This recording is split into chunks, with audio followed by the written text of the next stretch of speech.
अनुरागा अति आनंद उमगी अनुरागा चरण सरोज पधारन लागा चरण सरोज पधारन लागा चरण सरोज पधारन लागा। देखिए जैसे केवट जी पांव पखाड़ने लगे हवा का वेग दर्शन करिए, हवा का वेग बढ़ गया। ये क्या है?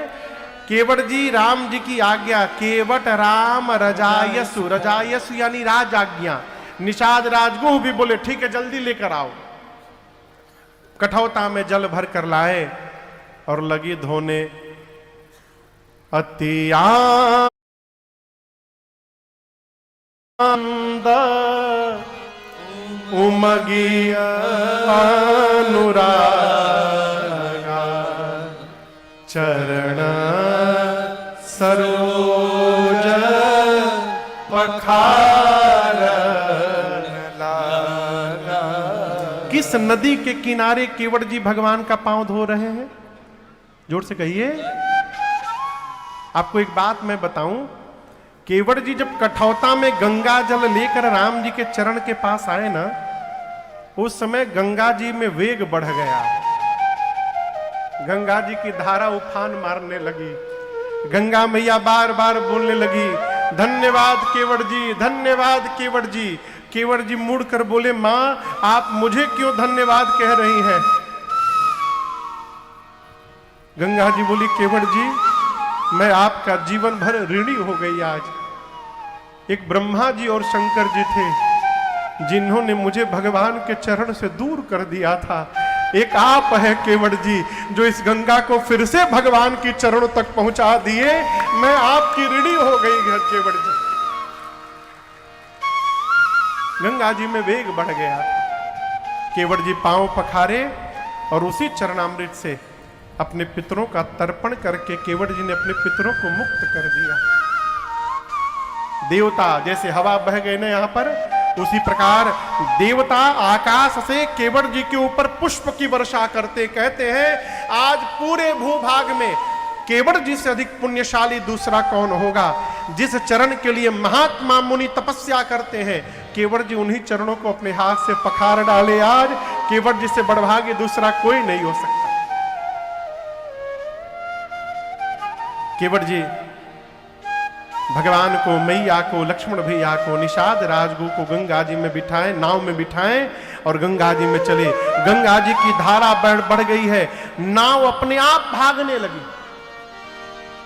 नाव इतनी तेज गति से जा रही है। केवट जी चप्पू समझते हैं ना, चप्पू चलाना छोड़ दिए, हाथ जोड़ के खड़े हो गए। लक्ष्मण जी बोले ये क्या कर रहे हो? बोले हम गंगा जी से बात कर रहे हैं। नाव चल रही है ना? केवट जी बोले मां यदि आप मेरे पर प्रसन्न हैं तो मेरी बात आज मान लीजिए। आप अपने लहरों को आज शांत कर लीजिए। आप तो इतनी तेज गति से बह रही हैं कि बिना चलाए मेरी नाव तुरंत उस पार लग जाएगी। यदि आप लहरों को शांत कर लेंगी ना, मैं 2 घंटा इसी गंगा में गोल गोल घुमाऊंगा, उस पार ले ही नहीं जाऊंगा। 2 ही घंटा रघुनाथ जी का दर्शन करूंगा। कहते हैं मां मेरे राघव जी उतरेंगे पार, हे गंगा मैया धीरे बहो। मेरे राघव जी उतरेंगे पार, गंगा मैया धीरे बहो।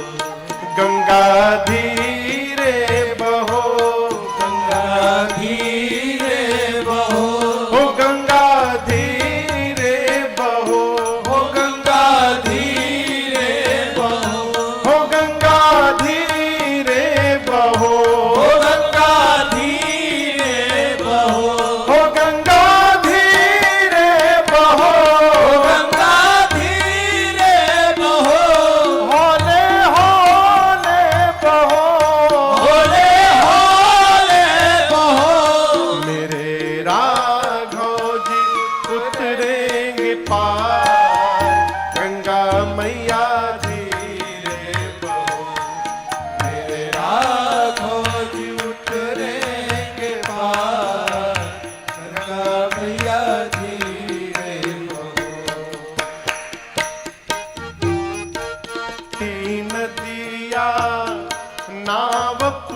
रानी, गहरी नदिया नाव पुरानी, चल पुरवैया न गति ठहरानी, चल पुरवैया नगति ठहरानी। मेरे प्रियतम, हाँ मेरे प्रियतम बड़े सुकुमार, गंगा मैया धीरे बहो। मेरे प्रियतम बड़े सुकुमार, हो गंगा धीरा खोज उतरेंगे पार, गंगा मैया तेरे राघो। गोल गोल घुमाते घुमाते नाव को गंगा के उस पार पहुंचाए। गोस्वामी जी कहते हैं, उतरी ठाड़ भय सुर सरी रेता। कौन उतरा? पहले सीय, फिर राम, फिर गुह, फिर लखन समेता। पहले मैया उतरी। ये प्रसंग कहता है, यात्रा में जाते समय, वाहन पर चढ़ते समय और वाहन से उतरते समय सबसे पहले स्त्री को चढ़ाना चाहिए और स्त्री को उतारना चाहिए। पहले मां उतरी, फिर राम जी उतरे, फिर निषाद राजगुह उतरे, फिर लक्ष्मण भैया उतरे, और सबके उतर जाने के बाद सबसे अंत में केवट भैया उतरे हैं। केवट उतरी, नाव को किनारे बांधे ले जाकर, और बांध कर कुछ नहीं बोले, सबसे पहले आकर दंडवत की। केवट जी ने राम जी को क्या किया? कहिए कहिए, क्या किया? दंडवत किया केवट भैया ने।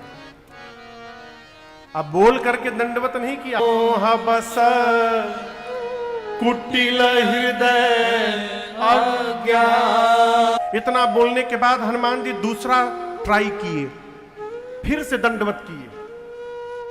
दूसरी बार भी राम जी ने नहीं उठाया।